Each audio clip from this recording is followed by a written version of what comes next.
வணக்கம். ரிசர்வேஷன், இடஒதுக்கீடு, இட உரிமைன்னு சொல்லக்கூடிய இடஒதுக்கீடு தமிழ்நாட்டுடைய முக்கியமான வார்த்தை, தமிழ்நாட்டு அரசியலை தீர்மானிக்கக்கூடிய வார்த்தை. இந்த வார்த்தையை பயன்படுத்தி மருத்துவர்கள், மருத்துவ பேராசிரியர்கள் உங்களையும் என்னையும் ஏமாத்திருந்தா மோசடியா இல்லையா? எப்படி அப்படின்னு உங்களுக்கு கேள்வி வரலாம்.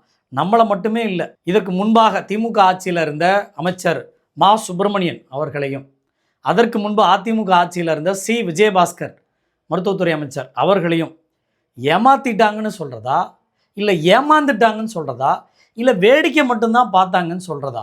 ஒருத்தர் ரெண்டு பேர் இல்லைங்க, 229 மருத்துவர்கள், அரசு மருத்துவக் கல்லூரிகளில் பிஜி படித்தவங்க, இந்த ரிசர்வேஷனில் வந்தவங்க இங்கே ஹாஸ்பிட்டலில் ஒர்க் பண்ணியிருக்கணும். எங்கே?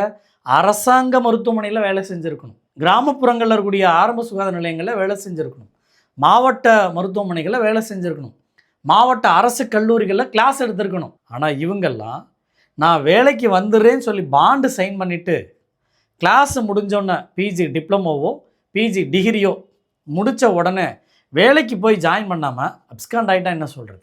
அன்ஆத்தரைஸ்டாக லீவ் எடுத்தால் என்ன சொல்கிறது? இதை தான் நம்ம ஆர்டிஐயில் வாங்கியிருக்கோம். அந்த தரவுகளை தான் நம்ம பார்க்க போகிறோம். ஜிஓ 462 7/11/2020 அந்த அரசாணை நீங்களுமே பார்க்க முடியும். The 50% of seats were available for open quota for two, which both service and non-service candidates were eligible for selection on the basis of merit. 50% of seats in each of the specialty were allocated exclusively to service candidates. அதாவது இந்த 50% இடஒதுக்கீடு service கேண்டிடேட்னா மருத்துவத்துறையில் அரசு மருத்துவமனைகளில் வேலை செய்யக்கூடியவர்களுக்காக நேரடியாக கொடுக்கப்படுது. அதில் மார்க்கு, நீட்டுக்கான மார்க்கெல்லாம் கூடுதலாக அதில் கொடுப்பாங்கன்னு வச்சுக்கோங்க. அதுபோல் நிறைய வகைகள் இருக்குது. அரசு மருத்துவமனைகளில் வேலை செய்கிறவங்களுக்கு இது ஏன் கொடுக்கப்படுது அப்படின்னா, உயர் சிறப்பு மருத்துவத்தை படிக்கிறதுக்காக. படிச்சுட்டு யாருக்கு வேலை செய்யணும்? நமக்கு தான் வேலை செய்யணும். இந்த கல்லூரிகள் யாரோட கட்டமைப்பில் உருவாக்கப்பட்டது?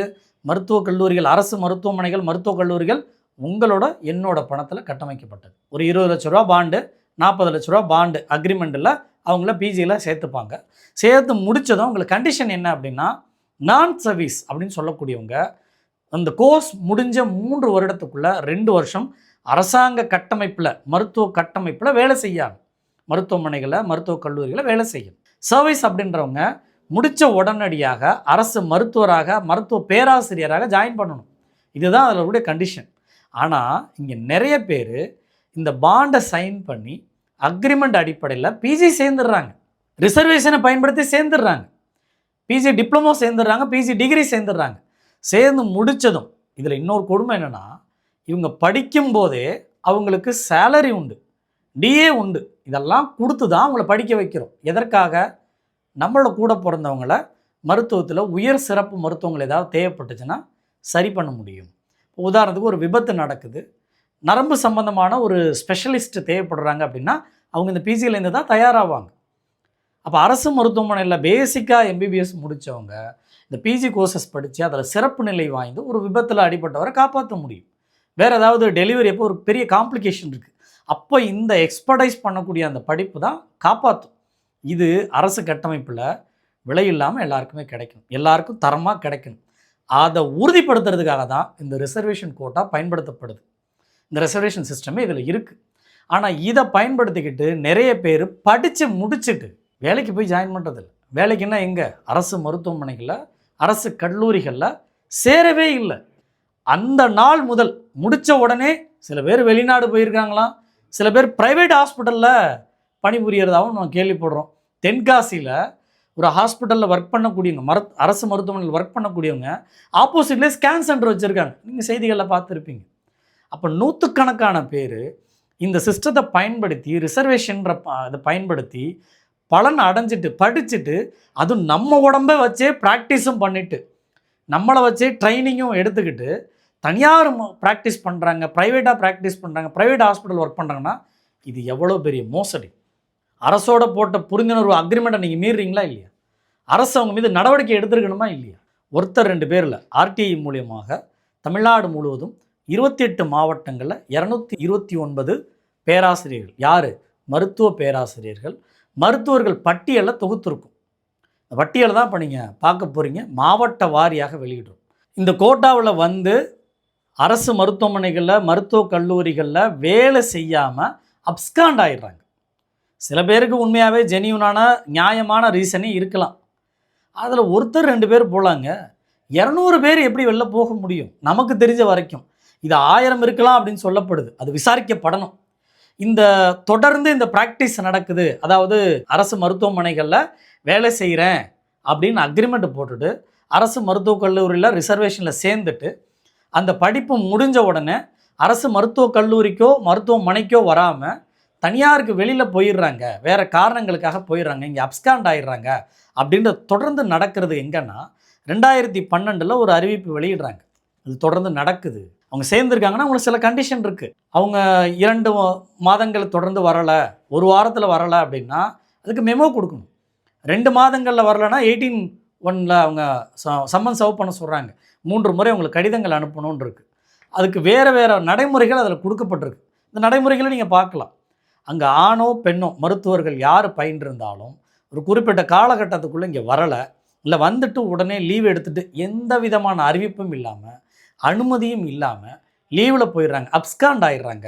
அன்ஆத்தரைஸ்டு லீவில் இருக்காங்கன்னா அவங்களுக்கு நிறைய வழிகாட்டு நெறிமுறைகள் இருக்கு. காரணம் என்னென்னா நம்ம பணத்தில் படிக்கிறாங்க. இப்போ நமக்கு சேவை செய்யாமல் எங்கே போகிறாங்க அப்படின்னு அரசே கேட்க சொல்லியிருக்கு. அதுக்கு ஃபுல் ரைட்ஸ் டிஎம்இக்கு இருக்குது, டிபார்ட்மெண்ட் ஆஃப் மெடிக்கல் எஜுகேஷனுக்கு இருக்குது. 2012 ஒரு சர்க்குலர் கொடுக்குறாங்க. இதுபோல் அன்ஆத்தரைஸ்டாக இருக்கிறவங்களுக்குலாம் நடைமுறைகளை கடைபிடிங்க. அவங்க வரலை, அவங்களுக்கு 3 சம்மன் அனுப்புங்க, 3 கடிதங்கள் அனுப்புங்க.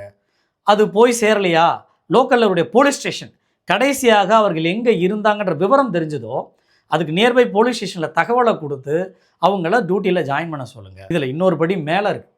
ஒருவேளை அவங்க பாஸ்போர்ட் இருக்குமானால் பாஸ்போர்ட்டை முடக்கிறதுக்கான அதிகாரம் டிஎம்இக்கு இருக்குது. இந்த மருத்துவர்கள் மருத்துவ கட்டமைப்பை, அரசாங்கத்தை, அமைச்சரை, உங்களை என்ன ஏமாற்றிட்டு போகிறாங்கன்னு தெரிஞ்சதுன்னா அவங்க பாஸ்போர்ட்டை முடக்க முடியும். அதுக்கான அதிகாரமும் இருக்குது. அந்த அறிவிப்பு 2012 கொடுக்கப்படுது. அதற்கு பிறகு எந்த நடவடிக்கையும் இல்லை. அதனுடைய தொடர்ச்சியாக 2019 அறிவிப்பு வெளியிடப்படுது. இதுபோல் அன்ஆத்தரைஸ்ட் லீவில் இருக்கக்கூடிய, நெடுநாள் எந்த அனுமதியும் இல்லாமல் விடுப்பில் இருக்கக்கூடிய அப்ஸ்காண்டான மருத்துவர்கள் விவரங்களை கலெக்ட் பண்ணுங்கள், மருத்துவ பேராசிரியர் விவரங்களை கலெக்ட் பண்ணுங்கள், அதுக்கு உரிய நடவடிக்கை எடுங்க. கடைசியாக படிக்கிறேன் பாருங்கள். 3 மாதத்திற்குள் 3 குறிப்பாணைகள் கொடுத்து 18C நடவடிக்கை எடுத்து இயக்ககத்துக்கு தெரியப்படுத்திருக்காங்க. இந்த அறிவுரையை கடைபிடிக்காத, பணிக்கு வராமல் உள்ள மருத்துவர்கள் மீது உடன் நடவடிக்கை எடுக்காத அமைச்சு பணி அலுவலர்கள் மீதும் நடவடிக்கை எடுக்கணும்னு குறிப்பிட்டிருக்காங்க. திரும்பவும் மனு அனுப்பப்படுது. திரும்பவும் தமிழ்நாடு முழுசும் இது சர்க்குலராக மட்டும்தான் போகுது. இதை தொடர்ந்து 2022 இதே டிஎம்இ சார்பாக 2022 சர்க்குலர் அனுப்பப்படுது. தமிழ்நாடு முழுதும் ஒவ்வொரு ஆண்டும் இதுபோல் மருத்துவர்கள் எந்த விதமான அறிவிப்புமே இல்லாமல் ரிசர்வேஷன் கோட்டாவில் உள்ளார வந்துட்டு இங்கே சர்வீஸே பண்ணாமல், மக்களுக்கான மருத்துவ சேவை புரியாமல், மருத்துவ மாணவர்களுக்கு கல்வி புகட்டாமல், மருத்துவ கல்வியை புகட்டாமல் அவங்க அப்ஸ்காண்ட் ஆகிடுறாங்க. அவங்க பாஸ்போர்ட்டை கண்டுபிடிச்சி முடக்குங்க. தேவைப்பட்டதுன்னா அவங்க அப்ராடு போயிருக்கிறாங்க, எந்த விதமான அறிவிப்புமே இல்லாமல் வெளிநாடுகளுக்கு மருத்துவ படிக்க போயிருக்காங்க அப்படின்னா பாஸ்போர்ட் அலுவலகத்தை நெருங்கி அந்த விவரங்களை கலெக்ட் பண்ணுங்கள், உரிய சட்ட நடவடிக்கையை மேற்கொள்ளுங்க அப்படின்னு இருக்காங்க. இது மட்டும் இல்லை, இப்படி தொடர்ந்து அப்ஸ்காண்டில் இருக்கிறாங்க, அன்ஆத்தரைஸ்ட் லீவில் இருக்காங்க அப்படின்னா அவங்களால வரவே முடியாது அப்படின்னா அந்த நிலை வருமானால் பணத்தை ரெக்கவர் பண்ணுங்கள். அரசாங்க கட்டமைப்பில் படிச்சிருக்காங்க இல்லையா, நீங்கள் நினைக்கலாம் ஏதோ ஒரு 1000 10,000 அப்படின்னு. அப்படி இல்லை. டிப்ளமோ இன் பிஜியில் பண்ணும்போது 20 லட்ச ரூபா ஷூரிட்டி பாண்ட் இருக்கும். பிஜி டிகிரி படிக்கிறதுக்கு 40 லட்ச ரூபா. 229 மருத்துவர்களில் பாதி பேர் ஜெனியூனான ரீசன் வச்சுக்கோங்க, மீதி பாதி பேர் அவங்க திட்டமிட்டு வரலன்னு வச்சுக்கோங்க. ஏறக்குறைய தமிழ்நாடு அரசுக்கு வர வேண்டிய வருவாய் எவ்வளோ தெரியுங்களா? சுமார் 40லேருந்து 50 கோடி வந்திருக்கணும். இந்த ரெவென்யூ ரெக்கவரிக்கு ஆக்ட் ஒன்று இருக்குது. அவர்களால் வரவே முடியாது அப்படின்ற சூழல் ஆயிடுச்சுன்னா அரசாங்கம் அவர்களுக்கு கொடுத்த சேலரி, அவர்கள் கொடுத்த டிஏ, அதே போல் அவர்கள் படிக்கிறதுக்கு கொடுத்த எல்லா செலவினங்களும் நம்ம பணத்தில் தானே படிக்கிறாங்க இல்லையா, ஒவ்வொரு மருத்துவரை படிக்க வைக்கிறதுக்கு நாம் லட்சக்கணக்கில் செலவு பண்ணுறோம். மக்களோட பணம் தான் செலவாகுது. அந்த பணத்தை ரெக்கவர் பண்ண சொல்லியிருக்கிறாங்க. சில பேர்கிட்ட கலெக்ட் பண்ணியிருக்கிறாங்க. இதில் உண்மையாகவே சில பேர் நல்லவங்க இருக்கலாம். ஆனால் இது தொடர்ந்து நடக்கிறது என்னென்னா ஒரு சிஸ்டமிக் ஃபெயிலியர், சிஸ்டமேட்டிக்காக ஃபெயிலியர் ஆயிருக்கு. ஏதோ ஒருத்தர் 2 பேர்னா பரவாயில்ல. ஏற்கனவே சொன்னது போல் 229 பேர் நமக்கு தெரிஞ்சு, இது இன்னும் நிறைய பேர் இருக்கலாம் அப்படின்னு சொல்லப்படுது. இப்போ இந்த பட்டியல் மேல் தான் உடனடியாக நடவடிக்கை எடுக்க சொல்கிறோம். ஒன்று, அந்த பட்டியலை வெளியிடுங்க. ஒவ்வொரு வருஷமும் சர்வீஸ் கோட்டாவில் யாரெல்லாம் போஸ்ட் கிராஜுவேட் டிகிரி முடித்த, போஸ்ட் கிராஜுவேட் டிப்ளமோ முடித்த மருத்துவர்கள், மருத்துவ பேராசிரியர்கள், மருத்துவமனைகளில், அரசு மருத்துவமனைகளில், அரசு மருத்துவக் கல்லூரிகளில், சர்வீஸ் நான் சர்வீஸ் செக்டார் 2 பிரிவுகளில் எதில் சேர்ந்திருந்தாலும் அவர்கள் பணிக்கு வரலை அப்படின்னா அதற்கான மொத்த தொகையும் மீட்க சொல்லியிருக்கிறாங்க. அதுக்கு ஏற்கனவே ஒரு பக்கம் ரெவென்யூ ரெக்கவரி ஆக்ட் இருக்குது, இன்னொரு பக்கம் அதற்கான வட்டியோடு கலெக்ட் பண்ண சொல்லியிருக்காங்க. யாருக்கு? அரசு கருவூலத்துக்கு வரணும்னு இருக்காங்க. இது செய்ய வேண்டியது யார்? டிஎம்இயோட இன்சார்ஜ் டைரக்டர், அவங்க செஞ்சுருக்கணும். டிபிஹெச் டைரக்டர் அவங்களுக்கும் தெரியும். இவங்க கடந்த காலங்களில் எந்த நடவடிக்கையும் எடுத்ததா தெரியல. சொல்லப்போனால் விஜயபாஸ்கர் அவர்களுக்கு நல்லாவே தெரியும், ஒரு மருத்துவர். அப்போ மருத்துவர்கள் ரிசர்வேஷன் கோட்டாவை பயன்படுத்தி திட்டமிட்டு வெளியில் போகிறாங்களான்னு ஒரு துறை ரீதியாக கூட ஆய்வு செய்யலாம். அவர்லாம் என்ன மருத்துவர்? அவர் எதுக்கு அமைச்சராக இருந்தார்? அதே போல் மா சுப்பிரமணியன், திமுக ஆட்சி காலத்தில் இந்த மா சுப்பிரமணியன் இந்த முறைகேடுகள் தொடர்ந்து நடக்குதுன்றது ஏற்கனவே துறை ரீதியாகவே பேசிக்கிட்டு இருக்காங்க. அப்போ இதை தெரிஞ்சும் அவர் விட்டுட்டாரா, இல்லை நமக்கு தெரிஞ்சவங்களுக்கு கொடுப்போன்னு கொடுத்தாரா? அது அவருக்கு தான் வெளிச்சம். இதுவரைக்கும் துறை ரீதியான எந்த நடவடிக்கையும் மேற்கொள்ள, எந்த விசாரணையும் மேற்கொள்ளலை. இதற்கு பிறகாவது இப்போ இருக்கக்கூடிய அருண்ராஜ் அவர்களாவது இந்த 229 மருத்துவர்கள் மீது ஆய்வு செஞ்சு இவர்களுடைய ரெக்கார்ட்ஸை பார்த்து உண்மையாகவே ஜென்யூனான காரணங்களோடு இருக்கிறவங்களை விட்டுட்டு யார் மோசடியாக திட்டமிட்டு மக்கள் பணத்தை ஏமாத்தணும்னு சொல்லி அதில் படித்து உங்களையும் என்னையும் ஏமாத்திருக்காங்களோ அவங்க மீதெல்லாம் நடவடிக்கை எடுக்கணும். அவர்கள் பாஸ்போர்ட்டை முடக்கிறதா இருக்கலாம், இல்லை அப்ராட் போய் படிக்கிறதா இருந்தால் அதுக்கான சட்ட நடவடிக்கை எடுக்கலாம். அதே போல் அவங்கள்ட்ட ரெவென்யூ ரெக்கவரி வேகமாக பண்ண சொல்கிறோம். ரெவென்யூ ரெக்கவரி ஆக்ட் ஏற்கனவே ஸ்லோ, அதற்கு பதிலாக விரைவாக மீட்டெடுக்கிறதுக்கான முயற்சியை செய்யணும். ஏன்னா ஒரு 200 பேருக்கு மேலே வந்துருச்சு. இப்போ பட்டியலில் இன்னும் நிறையா இருக்கலாம். நமக்கு அனுப்பின நம்பர்லேயே 1, 2, 3க்கு அப்புறம் 4 இல்லாமல் 5 எல்லாம் வருது, 7க்கு அப்புறம் 8 எல்லாம் இல்லாமல் இருக்குது. இது போல் நிறைய பட்டியல்கள் விடுபட்டிருக்கோன்னு நமக்கு சந்தேகம். அப்போ அருண்ராஜ் அமைச்சராக இருக்கக்கூடிய மருத்துவத்துறை அமைச்சர் அருண்ராஜ் அவர்கள்ட்ட நம்ம என்ன கேட்குறோம் அப்படின்னா, உடனடியாக கடந்த 10 ஆண்டுகளில் இந்த நான் சர்வீஸ் செக்டாரில் ரிசர்வேஷனில் பணியில் படித்த அந்த மருத்துவர்களுடைய புகைப்படத்தோட பட்டியலை வெளியிடுங்க. அட்லீஸ்ட் இதற்கு பிறகாவது ஒருத்தரும் நம்மளை ஏமாற்ற மாட்டாங்க. ஏன்னா இப்போவும் நம்ம படிக்க போகிறது வெறும் பெயர்கள் தான். அந்த பெயர்களை வச்சு அந்த மருத்துவரான்னு தெரியாது, ஆனால் உங்களுக்கு தெரியலாம். உங்கள் பக்கத்தில் கூட இந்த மருத்துவர்கள் இருக்கலாம். அப்படி இருந்தாங்கன்னா நம்ம அறப்போருடைய வீடியோவில் கமெண்ட் பண்ணுங்கள், இல்லை அறப்போர் நம்பருக்கு நீங்கள் மெசேஜ் பண்ணுங்கள், இந்த மருத்துவர் இங்கே தான் இருக்கிறாரு அப்படின்னு மெசேஜ் பண்ணுங்கள். நம்மளுடைய கோரிக்கை, இந்த வருஷத்துலேருந்தாவது இந்த ரிசர்வேஷன் கோட்டாவில், சர்வீஸ் கோட்டாவில் வரக்கூடியவர்கள் புகைப்படத்துடன் அவங்க விவரங்களை வெளியிடுங்க. நாளைக்கு ஒருத்தர் பின்னர் உங்களை ஏமாற்றிட்டு போக முடியாதுல்ல. ஆட்சியாளர்கள் மாறலாம், ஆனால் அந்த சிஸ்டம் மாறாதில்ல. அப்புறம் நம்மளை யாரும் ஏமாற்றிட்டு போகாமல் இருக்கிறதுக்கான வாய்ப்பு குறைவு இல்லையா? அதை நாம் கேட்குறோம். அதே போல் உடனடியாக ரெக்கவர் பண்ணணும்னு கேட்குறோம். இதில் டாப்பில் ஃபஸ்ட்டு மாவட்டம் எது தெரியுங்களா? சென்னை 49 பேர், 49 மருத்துவர்கள், மருத்துவ பேராசிரியர்கள். தஞ்சாவூர் 24, திருச்சி 16, தேனி 15, கரூர் 13, சிவகங்கை 10, கிருஷ்ணகிரி 10. இதுபோல் ஒவ்வொரு மாவட்டங்களில் மருத்துவர்கள், மருத்துவ பேராசிரியர்கள் பணிக்கு வராமல் இருக்கிறாங்க. இவங்க நடவடிக்கை எடுத்திருப்பாங்களே, எப்படி இவ்வளோ பெரிய சிஸ்டம் ஃபுல்லாக இருக்கலாம் அப்படின்னு நீங்கள் கேட்கலாம். இது எனக்கும் கேட்குது. பிரச்சனை என்ன அப்படின்னா, நம்ம கேட்டிருந்த ஆர்டிஐயில் இவர்கள் மீது நடவடிக்கை எடுத்திருப்பீர்களானால் அந்த கடிதங்களை அனுப்புங்கன்னு கேட்டிருந்தோம். ஒருத்தர் கூட அனுப்பலை. ஒருத்தர் கூட நாங்கள் ரெக்கவரி பண்ணியிருக்கோன்னு அனுப்பலை. ஒருத்தர் கூட நாங்கள் அவருக்கு சஸ்பெண்ட் பண்ணிட்டோம், இல்லை பணியிலேருந்து ரிமூவ் பண்ணிட்டோம் அப்படின்ற விவரங்கள் அனுப்பலை. ஏறக்குறைய ஒரு 28 மாவட்டங்களை கலெக்ட் பண்ணியிருக்கோம். அப்போது 2012 ஒரு அறிவிப்பு கொடுக்குறாங்க, 2019 ஒரு அறிவிப்பு கொடுக்குறாங்க, 2022 ஒரு அறிவிப்பு கொடுக்குறாங்க. அதுக்கு இடையில் வேறு காலகட்டங்களில் இதுக்கான நோட்டிஃபிகேஷன் போகுது. இப்போ மே மாதம் கூட அனுப்பிச்சிருக்கிறாங்க இதே டிஎம்இலேருந்து. ஆனால் ஒருத்தர் மீது கூட நடவடிக்கை எடுக்கலை. காரணம் என்னென்னா, அவங்க யாருன்னே நமக்கு தெரியாது. அதனால தான் இப்போ இருக்கக்கூடிய அமைச்சர் அவர்கள்ட்ட, அருண்ராஜ் அவர்கள்ட்ட கேட்குறோம், அவங்க புகைப்படத்தோட வெளியிடுங்க, உடனடியாக நடவடிக்கை எடுங்க, தேவைப்பட்டால் அவங்க பாஸ்போர்ட்டை முடக்குங்க, ரெக்கவரி அமௌண்ட்டை வேகமாக மீட்டெடுங்க அப்படின்னு கேட்குறோம். சாம்பிளுக்கு சென்னையுடைய நம்ம கஸ்தூரிபா காந்தி ஹாஸ்பிட்டல் இருக்கு இல்லையா, விமன்ஸ் சில்ட்ரன் ஹாஸ்பிட்டல், அதில் doctor Annalakshmi assistant professor OG 2022லேருந்து வரலையாம் எம்டி. அவங்க doctor Pavithra assistant professor OG MD, அவங்களும் 2022லேருந்து வரலை. அதே போல் doctor Usha, doctor Kandasamy, doctor Prasanna, doctor Nasreen அப்படின்ற பட்டியலாம் அங்கே நீண்டுக்கிட்டே இருக்குது. ராஜீவ்காந்தி மருத்துவமனையில் doctor Adhilakshmi MBBS, doctor K Uma Maheswari MD, doctor KS Maheswari MD, doctor Ezhilan DM cardiology, doctor G Ravi MD general medicine, doctor N Hema இதே போல் ராஜீவ்காந்தியில் இருக்கிறாங்க.